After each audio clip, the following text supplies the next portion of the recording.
Right, మరో breaking news చూస్తున్నాము. AP మాజీ మంత్రి బాలినేని శ్రీనివాసరెడ్డి దారెటు. కార్పొరేటర్స్ ముఖ్య నేతలతో హైదరాబాద్ లో బాలినేని సమావేశం ముగిసింది. పార్టీ మార్పుపై కూడా వారి అభిప్రాయం తీసుకున్నారాయన. ఇదే సమయంలో బాలినేని ఇంటికి మాజీ మంత్రి విడుదల రజనీ కూడా వచ్చారు. కాగా బాలినేనికి బుజ్జగించేందుకు జగన్ దూతగా విడుదల రజనీ వచ్చారా అన్న చర్చ కూడా ప్రస్తుతం జరుగుతుంది. అయితే ఇదిలా ఉంటే మరోపక్క ఒంగోలు నుంచి కార్పొరేటర్స్ ని రప్పించి హైదరాబాద్ లో సమావేశం పెట్టడంతో బాలినేని బల నిరూపణ చేస్తున్నారా అన్న అనుమానాలు కూడా వ్యక్తమవుతున్నాయి.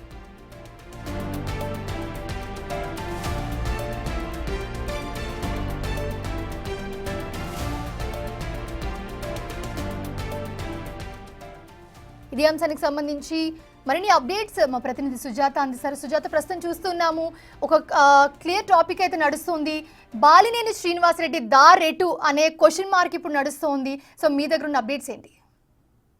ఎందుకంటే గత కొన్ని రోజులు కి సంబంధించినటువంటి కీలక పదవులు చేసినటువంటి గతం నుంచి కాంగ్రెస్ లో బాలినేని శ్రీనివాస్ రెడ్డికి అదేవిధంగా వైసీపీకి పొంతన కుదరడం లేదు అని చెప్పేసి వైఎస్ జగన్ మీద కొంత మేరకు అయితే మాత్రము దూరంగా ఉన్నాడు పార్టీ కార్యక్రమాలకు కూడా. అయితే ఈ నేపథ్యంలోనే రీసెంట్ గా అటు ఒంగోలుకి సంబంధించినటువంటి కార్పొరేటర్స్ వైసీపీకి సంబంధించినటువంటి వాళ్ళు దాదాపు 20 మంది అటు టీడీపీకి వెళ్ళడం, అదేవిధంగా మేయర్ కూడా అటు టీడీపీకి వెళ్ళడం పట్ల అయితే మాత్రము బాలినేని దారి ఎటు అదేవిధంగా ఉన్నటువంటి ప్రస్తుతం ఎవరైతే కార్పొరేటర్లు ఉన్నారో వాళ్ళందరినీ కూడా ఇక్కడ హైదరాబాద్ లోని తన నివాసంలో పిలిపించుకొని ఉదయం నుంచి అయితే మాత్రం సమావేశం నిర్వహిస్తున్నారు. ఎందుకంటే గతం నుంచి అటు బాలినేని శ్రీనివాస్ రెడ్డి జనసేనలోకి వెళ్ళబోతున్నారు అని చెప్పేసి ఏవైతే ఆరోపణలు వచ్చాయో రీసెంట్ గానే గత 2 రోజుల క్రితం అటు వైఎస్ జగన్మోహన్ రెడ్డిని కలిశారు. ఇప్పటికే అటు ఆంధ్రప్రదేశ్ కి సంబంధించినటువంటి 26 జిల్లాల్లోనూ అధ్యక్షులు నియమిస్తున్నటువంటి ఈ సమయంలోనే అటు ఒంగోలుకి సంబంధించి అంటే ప్రకాశం జిల్లాకి సంబంధించి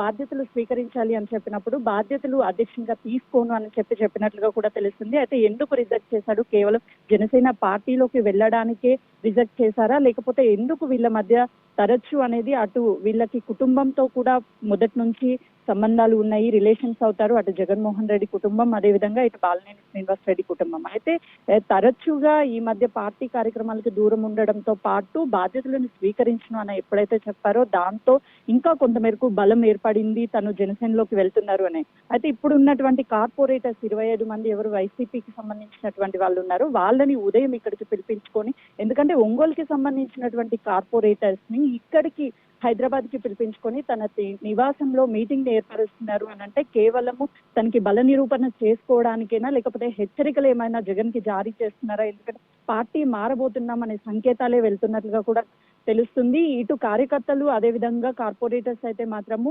బాలినేని శ్రీనివాస్ రెడ్డి ఎటు ఉంటే అటు మేము ఉంటాము అని చెప్తున్నటువంటి పరిస్థితి ఉంది. కొద్దిసేపటి క్రితమే అటు మాజీ మంత్రి అయినటువంటి విడుదల రజనీ అదేవిధంగా పులివెందులకి సంబంధించినటువంటి సతీష్ రెడ్డి రావడంతో అటు కొంతమేరకు అయితే మాత్రం ఈ సమావేశం వాయిదా పడిందనే చెప్పుకోవాలి. మధ్యలోనే మీటింగ్ నడుస్తున్నటువంటి మధ్యలోనే ఒక్కసారి వాళ్ళు లోపలికి వెళ్ళడంతో గతంలోనూ అటు విడుదల రజనీ ఏదైతే మంత్రిగా పనిచేశారో తను బీజేపీలోకి వెళ్తున్నారు అనే ఊహాగానాలు కూడా వెలువెత్తాయి. ఈ నేపథ్యంలోనే ఇటు వైసీపీకి సంబంధించినటువంటి మీటింగ్ జరుగుతున్నటువంటి సమయంలో విడుదల రజనీ కేవలము జగన్మోహన్ రెడ్డి పంపిస్తే వచ్చారా, లేదు అని అంటే తను కూడా బాలినేని శ్రీనివాస్ రెడ్డి వెళ్ళేటువంటి పార్టీ ఏదైతే ఉందో ఆ పార్టీలోకి తను వెళ్తారా అనేది మాత్రం ఇంకా క్లారిటీ రాలేదు. అటు పులివెందులకి సంబంధించినటువంటి సతీష్ రెడ్డి అయితే మాత్రం ప్రస్తుతం బుజ్జగింపులు అనేది చేస్తున్నారు పార్టీ మారవద్దు అని. కానీ బాలినేని శ్రీనివాస్ రెడ్డి మాత్రం పార్టీ మారే అవకాశాలు ఎక్కువగా కనిపిస్తున్నటువంటి పరిస్థితి ఉంది. ఎవరు కూడా అంటే మంగళవారం రోజున మళ్ళీ జగన్మోహన్ రెడ్డితో భేటీ అయితే మాత్రము ఖచ్చితంగా పార్టీ మారడం లేదు అనే సంకేతాలు వెళ్తాయి. మంగళవారం ఒకవేళ సమావేశానికి హాజరు కాకపోతే మాత్రం పార్టీ మారుతున్నామనే సంకేతాలు వెళ్తాయి. కాబట్టి ఏం జరుగుతుందనేది మాత్రం వేచి చూడాలి. వీళ్ళు అనౌన్స్ చేస్తారా లేదు అని అంటే కేవలం ఈ సమావేశం అయిపోయిన తర్వాత మీడియా ప్రకటన చేస్తారా లేదా అనేది మాత్రం సస్పెండ్ గా మారిందనే చెప్పుకోవచ్చు. Thanks for the update Sujatha.